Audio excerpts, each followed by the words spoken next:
Yo, what's going on? What's going on? What's going on? It's 12:10. Another day. Looks like Midas touches. We're back with he's more with back more more updates. Trump panics as I guess certain nuke sites are targeted. Let's just go on and see what the latest feed is, the latest insight. Donald Trump is panicking as Iran is preparing its nuclear site in Isfahan. Iran is preparing for an imminent joint U.S.-Israeli invasion of the Isfahan facility. Iranian state media announced that Isfahan would be undergoing, quote, controlled explosions in the northern area. This is like the main nuclear site in Iran that was targeted back last June in Operation Midnight Hammer. The Trump regime plotting Operation Sledgehammer is what they're calling it. And the Iranian regime is preparing itself to protect this Isfahan nuclear facility. And they are doing these coordinated detonations as well, that if the United States and Israeli troops enter, they will blow up the entire area. And that could cause massive nuclear fallout as well. This comes at the same time that an Israeli TV channel, just in the past 24 hours, their Channel 14, which is their right-wing channel, think they're Fox News. That's how I think about it. They just leaked information about this joint Israeli-U.S. invasion of the Isfahan site. And this passed the Israeli military censors. And this caused kind of massive panic in Israel because I think this thing was planned to be pretty imminently executed. And so there was this emergency session that just took place in the Knesset Foreign Affairs Defense Committee. And they were like, what in the world is going on right now? How did this information leak? And according to the plans that leaked to Channel 14, that there was going to be this potential deception strategies, including ground invasion, landing on Isfahan. There's apparently already been these joint drills that have been conducted between the United States and Israel. Pilots are working as well with these teams to work to extract the enriched uranium material that's there. This also is in line with what we're hearing in the latest Wall Street Journal report, that upwards of 1,000 personnel could be required on site to secure the Isfahan facility, dig through rubble for near weapons grade nuclear material amid Iranian missile and drone fire. And so I believe that these coordinated detonations that we're seeing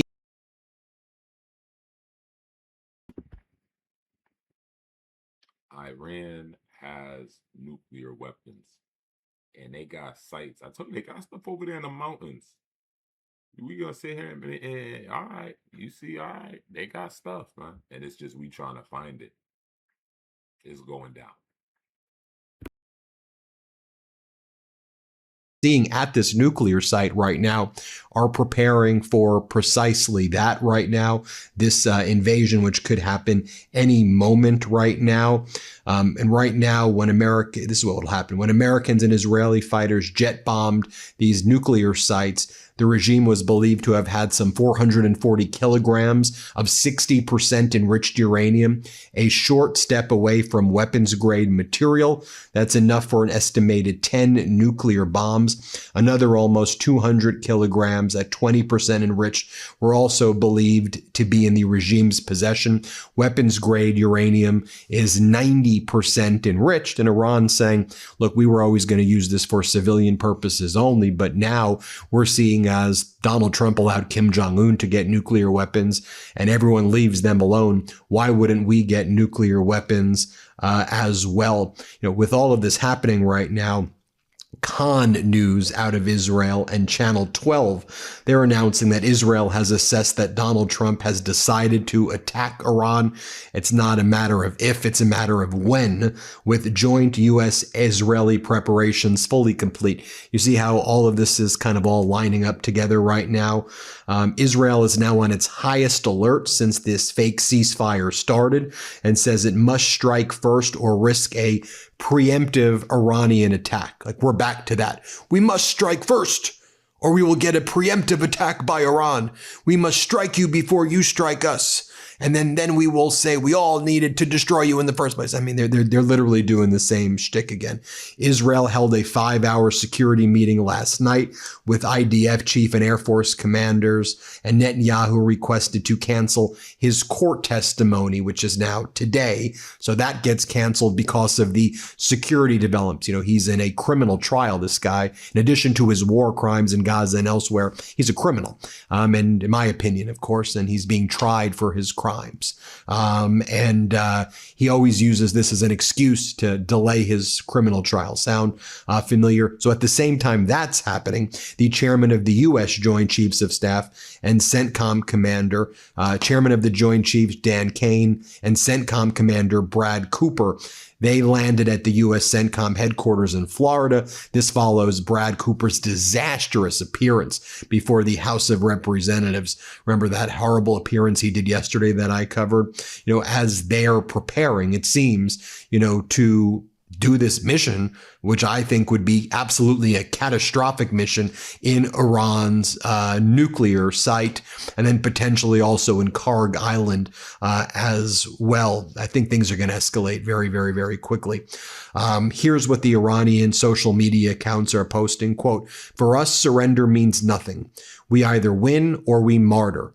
Literally, this means being epic. Not that so-called epic fury, which cowardly murdered schoolgirls in Manab." Also in response to Donald Trump previously saying earlier this week, serious negotiations are taking place, and we've heard from Qatar, and we've heard from UAE and Saudi Arabia, and they're telling me we've made really good progress on negotiations with Iran. We're very close to making a deal.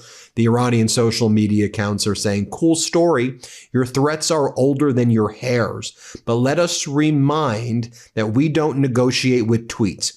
Try us, and the result will be the same or worse. Iran's Deputy Foreign Minister for Legal and International Affairs, Garabati, writes, America says it has temporarily halted its attack on Iran to give negotiations a chance, but at the same time, it speaks of readiness for a massive assault at any moment. This means calling threat by the name of opportunity for peace. Iran, united and resolutely, is prepared to confront any military aggression. For us, surrender holds no meaning. We either triumph or become martyrs. As martyr Rajab Begi said, we are a great nation, engraved our name in history. From among all colors we have chosen red, and from among all deaths we have chosen martyrdom. Okay.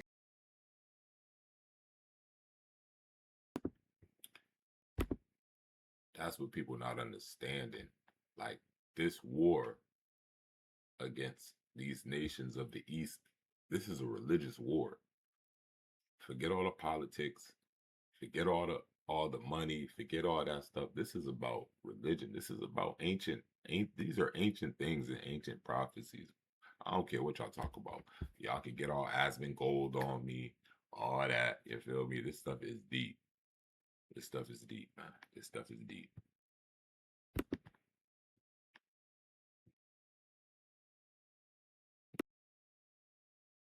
That's what they're saying in Iran right now. You also have their National Security Council, one of their National Security Council top advisors, Abraham Azizi, say Trump's hesitation for a new adventurous action is solely due to his fear of the decisive response from the armed forces and the unity of the Iranian people.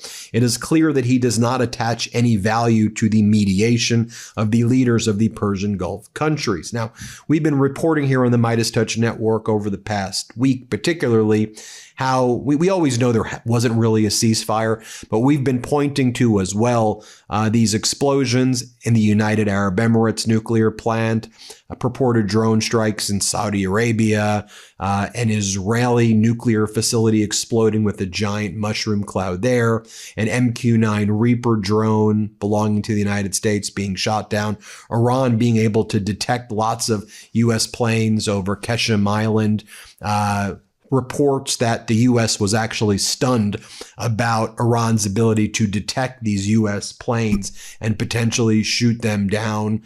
The pressure being applied by Arab nations on Donald Trump that you better be prepared to protect us if you and Netanyahu do this again, because otherwise we're not going to let you use our air bases and our airspace. So you have all of that taking place at the same time right now.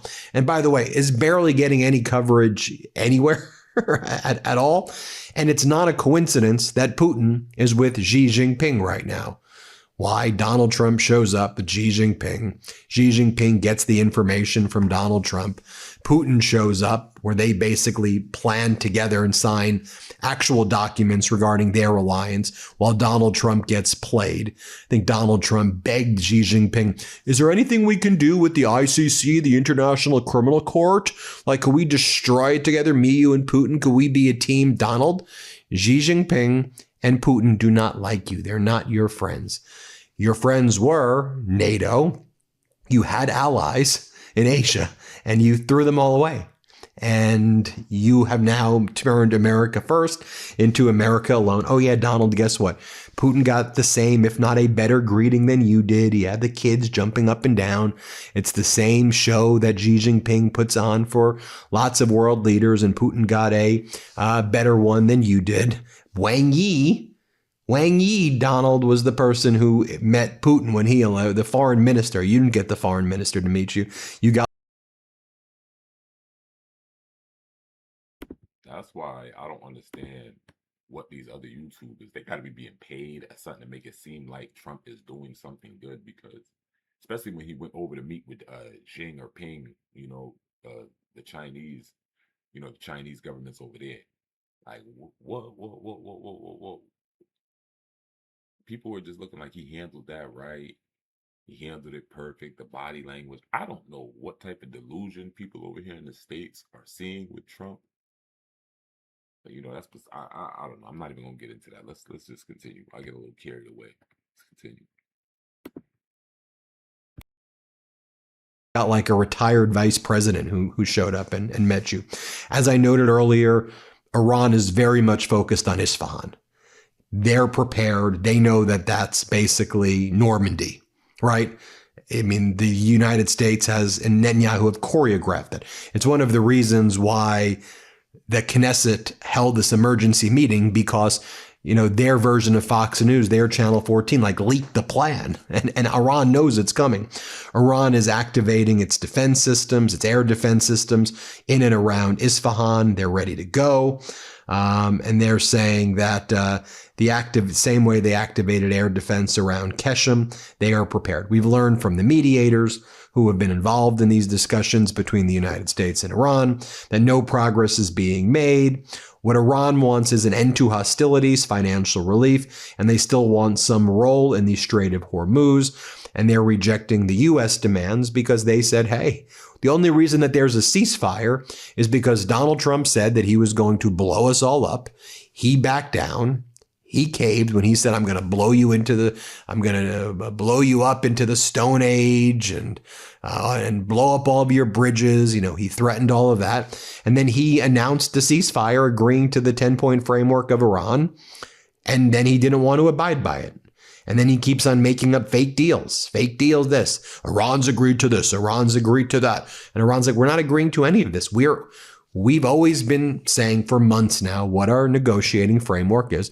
We control the Strait of Hormuz. We don't give up our missiles. You give us reparations, security guarantees for us and Hezbollah and the Houthis and our militia groups in Iraq. We want all sanctions removed. agree to all of that, and then we can have discussions. They've been at least consistent with saying that over and over again. And so there was this moment yesterday where we had Democratic Congress member Adam Smith, who's the ranking member of the House Armed Services Committee, and he was examining Assistant Defense Secretary Zimmerman. And Smith, Democratic Congressman Smith, is like, why is this like a strategy where you all just make up fake deals with Iran that aren't happening? Like, don't you think this makes us look like clowns when you keep announcing fake deals with Iran? Like, don't you think that this is not helpful? Like, because Iran doesn't agree to these things and then it just shows that we're a bunch of losers. Like, don't you think so? And then you had this, idiot guy, this Defense Secretary Zimmerman, this MAGA hack. He's like, Donald Trump is taking the initiative. This is how we do it. Like, what are you talking about, man? You just seem like a loser. Why are you making up fake deals when it's not happening? Like, don't you realize that shows complete and utter weakness? Here, I'll play this clip. Mr. Zimmerman, can you explain to me how it works, why it is considered to be intelligent for the president day after day after day to keep saying that Iran has agreed to things that very clearly they have not agreed to, which then becomes obvious to the entire world within some 24 to 48 hour time period? Help me out here. What is the strategy of the president standing up and saying, we have defeated them, the war is over, they've agreed to everything? I mean, doesn't that just make us look like a bunch of clowns past a certain point when it becomes obvious that that's not the case? Welcome to the new generation of web creation, where your vision and technology works as one. So you... Congressman, the president's willingness to act decisively to protect Americans and our partners and allies has advanced U.S. credibility. It has not sunk U.S. credibility. Well, but addressing this specific issue, we could have that debate in a different direction. But he has repeatedly said that Iran has agreed to things that they obviously have not agreed to. And let me ask the question this way. Is the president misinformed? Are people doing a bad job of informing him about what's going on? Is he that ignorant about the circumstances? Or is he just making it up as part of some, I don't know, six-dimensional chess strategy here? So why? The president has the best information available to any head of state. Why does he keep getting it wrong then? The president does not keep getting it wrong. The White House is leading these negotiations to find a long-term solution. I'm sorry, you have 20 seconds left here, but he doesn't keep getting it wrong. He says, literally, the strait is open. Iran has agreed to give up their nuclear weapons. Iran has agreed to give up their ballistic missile programs. That's your basic question. Is the Strait of Hormuz open? Has Iran given up their nuclear weapons? The Strait of Hormuz is a complex situation right now, where you have a severely degraded foe. I hope you look back at this and understand how bad this is making you look. I mean, look, you can answer the question now. You can challenge me in 1,000 different ways. But to just pretend that reality isn't reality and say it over and over again in a public hearing, I'm sorry, that's not helping our credibility. Thank you for the indulgence, Mr. Chairman. I yield back. And then even, by the way, on Fox, our state regime media, our Channel 14, if you will, they're confirming basically that Tehran has taken the initiative in this war. Play this clip. But I think in the final analysis, I mean, what we're discussing here is breaking the will.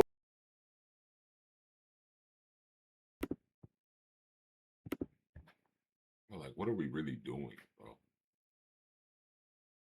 What are we really doing, bro? I don't even know what I just heard.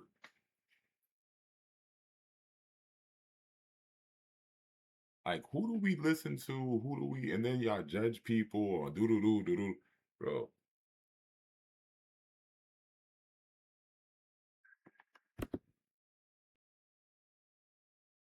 Of your opponent, Iran, is attacking the Gulf states because they want that pressure put on the administration to stop the war. They got a ceasefire out of it, and now they're extending the ceasefire some 6 weeks, and they're absolutely convinced if they string this out closer to the midterms and oil prices continue to rise as a result of it, that the president may just wash his hands of the whole thing and declare victory. That's kind of what their objective is here. And and I understand that objective, and I think we have to see it for what it really is. War is fundamentally about breaking will here, and they want to break our will, and they use your public support as the vehicle to achieve that. Our adversaries, because we're an open democracy, while we're always at war with their militaries, are also always trying to break the will of the American people's support for that war. And that's the reality of the Iranians. Are certainly no exception to that. And that is. Yeah, that was General Keane. It's one of Fox's, hosts who's, pretty much a pro MAGA guy. You then had U.S. Colonel Mike Jernigan. Same thing. You listen to what he has to say. Play this clip. And one last one for you, kind of adjacent topic. Iran reportedly activated its air defense systems on Qasem Island near the Strait of Hormuz last night. And state media are reporting the Revolutionary Guard heard explosions and saw drones flying. What do you make of it? There's several things to make of that. I think the interested parties in the region, United Arab Emirates comes to mind, Saudi Arabia comes to mind, Qatar, Bahrain, all of those have been attacked in this recent engagement with Iran. And 9 ports have been damaged, 6 liquid natural gas fields have been damaged. So it wouldn't surprise me if some of the locals in the area are starting to do some of their own attacks against Iran. Interesting. Colonel Jernigan, always great to have you. Appreciate you being with me for the breaking news. Thank you. And then it's just more of the same from Donald Trump.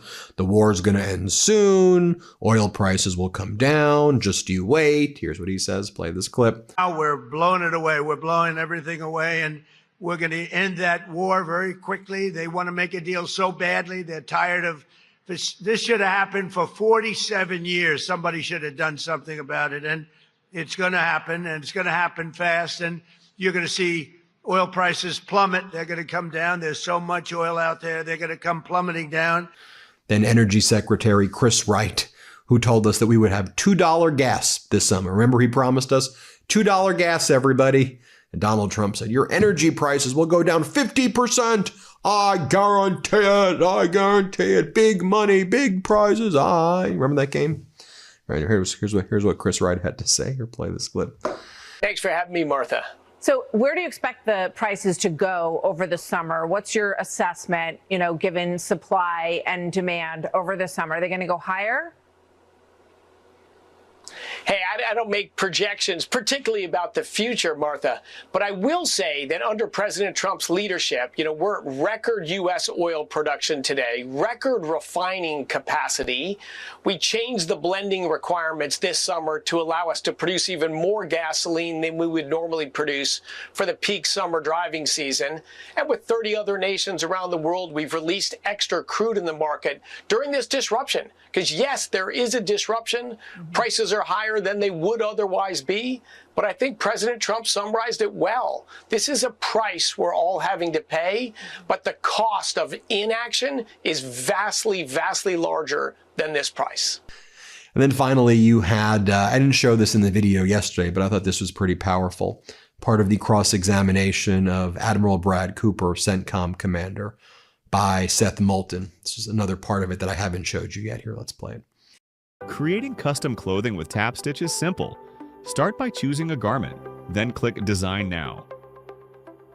I will actually give you credit for regime change. I know that was part of the plan.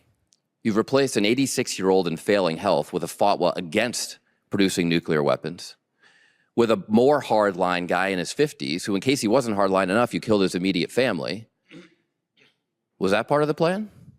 Is that the regime change you wanted? Congressman, we were given very specific military objectives to degrade Iran's power projection capability. That's exactly what we did.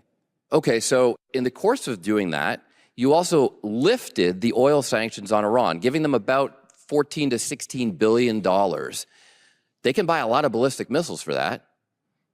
Was that part of the plan? Lifting oil sanctions on them in the course of the conflict? They kill 14 Americans, we lift oil sanctions on them? As you know, sir, the U.S. military does not lift sanctions. That's a policy decision. Okay, I'm just trying to figure out where it was part of the plan. On March 5th, you talked about how you built the most integrated air missile defense or air defense system in the Middle East, and yet well into the war, you had to ask Ukraine for help with defenses against drones. That's not accurate. Okay. What about oil prices, gas prices? Was oil prices going up 56% part of the plan? Congressman, as you know, from a military perspective, we don't deal in oil and gas prices. I defer to the appropriate authorities within the government. Okay, so since none of this seems to be part of the plan, what's the plan now? What's the plan now to actually win this war? Because it feels like we're losing. We don't have a nuclear deal. We don't have the Strait open. The president has called for unconditional surrender. Is that part of the plan? Congressman, we achieved all our military objectives. We're presently in a ceasefire. We're executing a blockade, and we're prepared for a broad range of contingencies. Well, it doesn't seem to be going well. And I would. These guys are masters at beating around the bush, selling dreams. It's just bad, guys. Bad. I would like to know how many more Americans we have to ask to die for this mistake. Do you know? I think it's an entirely inappropriate statement from you, sir. With all due respect. With all due respect. It's not a statement, it's a question. There you have it, folks. Let me know what you think. Keep you posted every step of the way. Hit subscribe. Let's get to 7 million subscribers. You may think you're subscribed, but you may not actually be subscribed. Let's get to 7 million. Thanks for watching. Thanks for watching. Be sure to add the Midas Touch podcast on Apple Podcasts, Spotify, or wherever you get your podcasts for new updates every single day.